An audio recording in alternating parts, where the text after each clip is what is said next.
मैं इतने दिन तक व्लॉग्स क्यों नहीं अपलोड कर रही थी, वीडियो के लास्ट में देखें। अस्सलामुअलैकुम दोस्तों, मैं कुलसुम और मैं इस्तकबाल करती हूँ अपने न्यू व्लॉग में। तो फजर की नमाज से मैं शुरुआत करती हूँ हर दिन की तरह। आज भी मैंने फजर की नमाज़ पढ़ी। फजर की नमाज के बाद सूरह यासीन की तिलावत की, जो मेरी रोज़ाना की हैबिट है।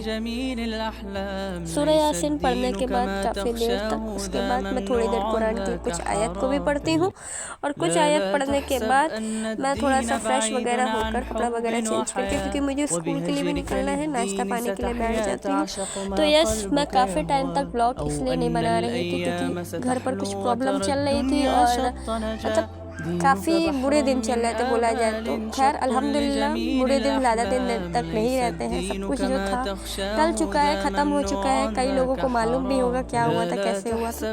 फिर मैं स्कूल के लिए निकल पड़ती हूँ क्योंकि आज बच्चों लोग का सोशल का एग्ज़ाम है, तो मैं उसको देखने के लिए आज स्कूल जाती हूँ, क्योंकि आज मेरा थोड़ा सा टेंशन फ्री हो जाएगा। क्योंकि आज मेरे बच्चों का पेपर है, तो मतलब एक होता है ना, प्रेशर रहता है। तो मैं स्कूल आते ही सबसे पहले साइन किया। साइन करने के बाद मैं अपना जैसे जहाँ ड्यूटी लगती है अपने क्लास में मैं गई, जहाँ मेरी ड्यूटी लगी थी। आज की फॉर्मेलिटी के हिसाब से मैंने डेट, क्लास, सारी चीज़ें बोर्ड पर राइट की। एंड पेपर तो वैसे काफ़ी अच्छे ही मैंने बनाए थे, बट बच्चे अगर उसे करेंगे तो ज़्यादा दिल खुश होता है। तो बच्चे माशाल्लाह काफ़ी अच्छे से पेपर कर रहे थे। मैं क्लास में गई, सारे बच्चों को 1 बाय 1 अच्छे से पेपर सब बताया, और मैंने कई सारी फाइल कलेक्ट की।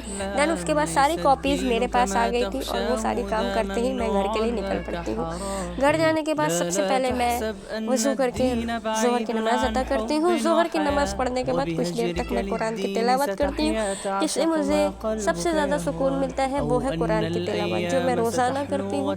कुछ नहीं, आप कम से कम आधा ही पेज कम से कम तिलावत करें, लेकिन हैबिट बनाए। जैसे हर एक चीज़ की हैबिट होती है, वैसे आप इस चीज़ को भी हैबिट बनेंगे तो आप ही को सुकून मिलेगा। देन उसके बाद थोड़ी देर रेस्ट करने के बाद कोचिंग के बच्चे आ जाते हैं, तो मैं उन्हें भी देख लेती हूँ। अब मेरा सेकंड टर्म स्टार्ट हो रहा है, तो मैं उस चीज़ को फोकस करने के लिए स्टूडेंट पे ज़्यादा से ज़्यादा, क्योंकि अभी छुट्टी कुछ दिन में हो जाएगी, दिवाली आ जाएंगे। देन उसके बाद मैं निकल पड़ती हूँ मगरिब की नमाज़ पढ़ने के बाद होम ट्यूशन के लिए। होम ट्यूशन के जाती हूँ, जाने के बाद मैं देखती हूँ सेकंड टर्म की, वहाँ पे मैं उसी अकॉर्डिंग तैयारी स्टार्ट कर देती हूँ।